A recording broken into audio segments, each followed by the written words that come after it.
también ex oficial mayor del Congreso de la República, para hablar de temas que involucran justamente el quehacer legislativo. ¿Cómo estás, José? Siempre es un gusto saludarte, tenerte aquí en Exitoso. Doble gusto, porque peso más que tú. Saludarte. Más o menos, algo así, ¿no? ¿Cómo estás? ¿Qué tal, José?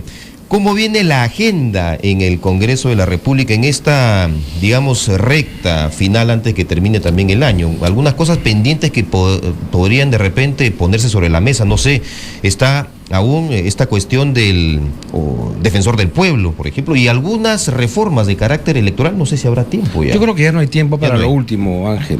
El Congreso ya entra a su etapa final. Formalmente tiene que cumplir con la aprobación de la Ley de Presupuesto General de la República para el siguiente año. Esa es la prioridad, me parece, ¿no? Es la prioridad formal, al igual que la Ley de Financiamiento Externo y endeudamiento externo y financiamiento interno, que son las tres leyes principales para el manejo económico de nuestro país para los siguientes 12 meses. Y más que ello, concluir con algunas investigaciones de repente, o establecer también una especie de stand-by, de un alto a las investigaciones que está realizando el Congreso, con el objetivo de que estas no ingresen al debate electoral, ¿no? Politicen la campaña. Aunque la campaña pues empieza de lleno todavía a partir de que será la segunda quincena de enero, febrero, ¿no? Yo diría que arrancando enero, después de la bajada de Reyes, y se iniciaría la campaña en términos formales, ¿no? Ya que va a ser una campaña bastante corta, además.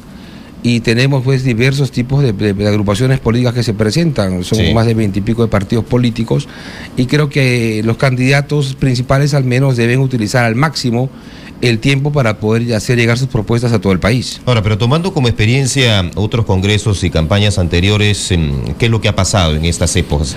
¿Se han detenido las investigaciones? Sí, entra el receso en el Congreso, pero además hay algo importante, creo yo, habida cuenta de que existe un número importante de parlamentarios que van a la reelección. Los parlamentarios reciben el gasto por representación. Que son en términos después del impuesto más o menos unos 5.000 soles al mes, que podrían ser usados de repente para la campaña electoral de reeleccionista. Creo yo, por ejemplo, que el Congreso tendría un buen gesto si es que suspende la entrega de gastos de representación durante la campaña electoral para aquellos parlamentarios que van a la reelección, de forma tal que no se interprete al menos el mal uso de este dinero público, ¿no? Eso es bien complicado también en estas épocas, ¿no? Cada vez que hay campaña electoral siempre se suele preguntar ¿y de dónde saca tantos recursos determinada persona, sobre todo cuando va a la reelección? Muy bien. Ahora, hablando de dinero también, estábamos concentrándonos en lo que era el presupuesto. Hay ahí muchas objeciones, sobre todo de parte de los gobiernos regionales, municipalidades, para que se hagan algunas modificaciones y no se centralice tanto ese presupuesto. Con la experiencia que has tenido de los años también en el Congreso de la República, cuando ya está tan avanzado y se está simplemente casi para poner en la rúbrica, ¿hay posibilidades de alguna modificación? Siempre y cuando el Poder Ejecutivo haga suyas las modificaciones que el Congreso ha sabido introducir. Solamente así, ya que el Parlamento no tiene iniciativa de gasto, el Congreso podría aprobar un presupuesto con modificaciones. De lo contrario, no. Pero también es importante rescatar en el tema económico el asunto del déficit presupuestal. Estamos llegando a un nivel muy peligroso en materia económica. Tenemos un déficit ya del 2.6%, de tal manera de que se ha incrementado el gasto público, pero no tenemos ingresos para poder justificar ese gasto, y si mantenerse la tendencia podría generar aspectos de carácter inflacionario, o podría generar aspectos de endeudamiento interno, o en el peor de los casos, y que sería muy peligroso, la reducción del gasto público, ¿no? Entonces hay que saber jugar con estas variables para que tengamos un presupuesto equilibrado para el siguiente año. Ahora, el defensor del pueblo, mucho se ha manoseado este asunto. Tenemos ya, ¿cuántos? 5 años, creo, al señor José, al señor sí, Navarrete, me parece, ¿no? encargado de la Defensoría del Pueblo, porque él es el número 12 en la institución. El cargo pasó también similar con Albán. Así es, y también tenemos el caso del miembro del Tribunal Constitucional que está pendiente. Un magistrado ya terminó en junio su mandato y el Congreso está también en deuda para elegir a un nuevo magistrado del Tribunal Constitucional. Qué manera de estar baloteando este asunto, ¿no? Sí, se manosea demasiado, las instituciones no tienen una estabilidad, como en el caso de la Defensoría del Pueblo, y básicamente el Congreso, pues, pareciera que no tendría la buena intención de construir una agenda consolidada, pero parece que el día a día les gana, ¿no? Porque se supone que el Congreso es el que tiene que, bueno, ya, legislar, hacer respetar también la Constitución y Correcto. todas aquellas normas que desde allí salen. Pero sin embargo es el primero en no respetarla también, en no definir integrantes en el TC o con mucho tiempo de demora, lo mismo que el defensor del pueblo, lo cual da a entender de que estas instituciones poco o nada interesan al legislativo a veces, o más bien cuando hay confrontación, sí recién. Claro, cuando se dan emerge el cuenta. problema, recién el Parlamento voltea a ver qué sucede, ¿no? Pero esto forma parte de la crisis que tiene el Parlamento en cuanto a su funcionamiento.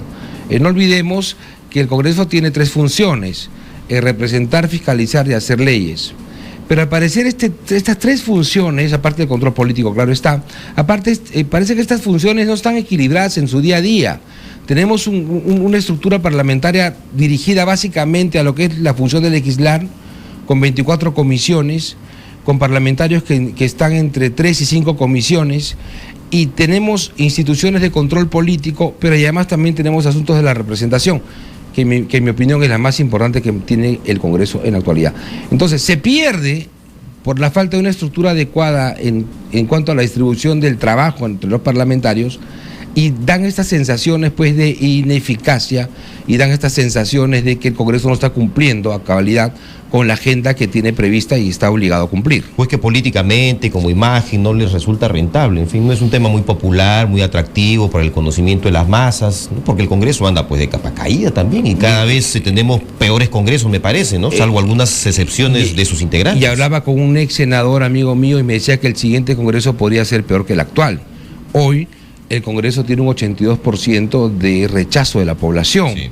Entonces, si el Congreso hiciera una política efectiva de comunicación en cuanto a lo que hace, pero también hay un aspecto importante que el Congreso no toma en cuenta: debería saber explicar las cosas que no puede hacer y por qué.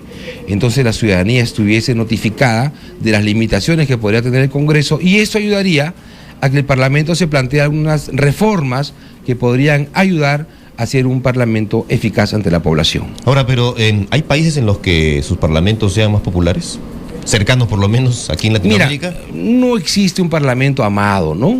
Los parlamentos generalmente son odiados. Pero entre el odio y el amor... Males necesarios, importantes. Son, ¿no?, males necesarios, pero entre el odio y el amor hay un paso.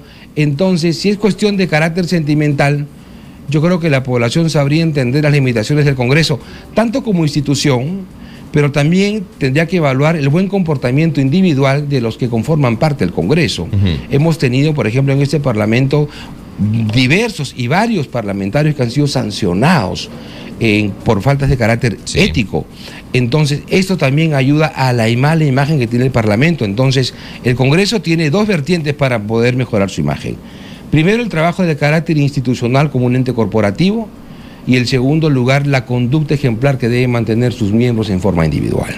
Eso porque tú has dicho algo, ¿no? O sea, sanciona a sus miembros también, pero en algunos casos no pone a todos en la misma balanza. Hemos visto el último caso de parlamentario que abusó o no contrató. Wilder Ruiz, han mostrado un documento diciendo de que ella dijo después, ¿no?, de que había sido despedida, que estaba embarazada. En fin, hay una serie de interpretaciones que se dan también sobre el tema, pero la celeridad con la que por ejemplo, se liquidó a Daniela Bugatás, ¿no? Mira, si tú pones en la balanza, ¿qué fue más eficaz para el Congreso?